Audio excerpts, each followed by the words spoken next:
It's important right at the very beginning to say that we do certainly not want to regulate in areas we don't have to. If there are minimal risks to the public, or those risks have been properly managed and properly mitigated, either by responsible providers and users or by existing mechanisms, for example, the OFT or Ofcom, then clearly there is absolutely no need for us to act. On the other hand, if social gaming and the use of social media appears to increase the risks of problem gambling or consumer exploitation, then we need to work with fellow regulators and governments to mitigate them. And we have the tools to do that.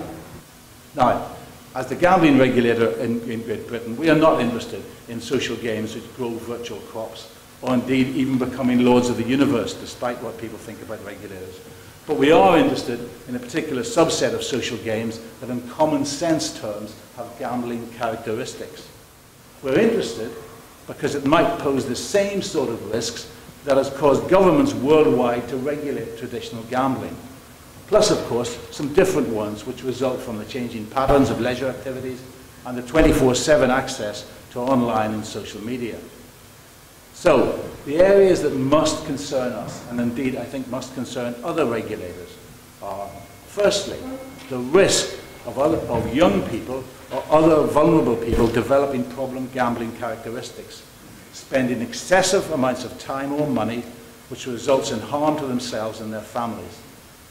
Secondly, the risk of consumers being ripped off by rigged games or unscrupulous or incompetent operators. Our interest here is clearly reinforced by the sheer growth in social gambling, so that any risks associated with this kind of activity may well be significant.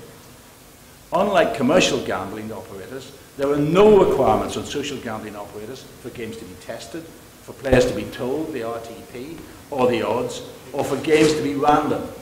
In fact, in many cases, the RTP depends on the amount of paid play. And because social gambling is not legally gambling, the gambling advertising codes of practice do not apply. We have commissioned a review of what is known from research, from gambling research, and from analogous fields about the potential risks. We're going to publish this shortly as a discussion draft, and I very much hope that many of you here today will wish to contribute evidence and thoughts to this process. We have absolutely no desire to widen our regulatory scope. Let me reiterate that point. But we will continue to assess the nature and the size of these risks.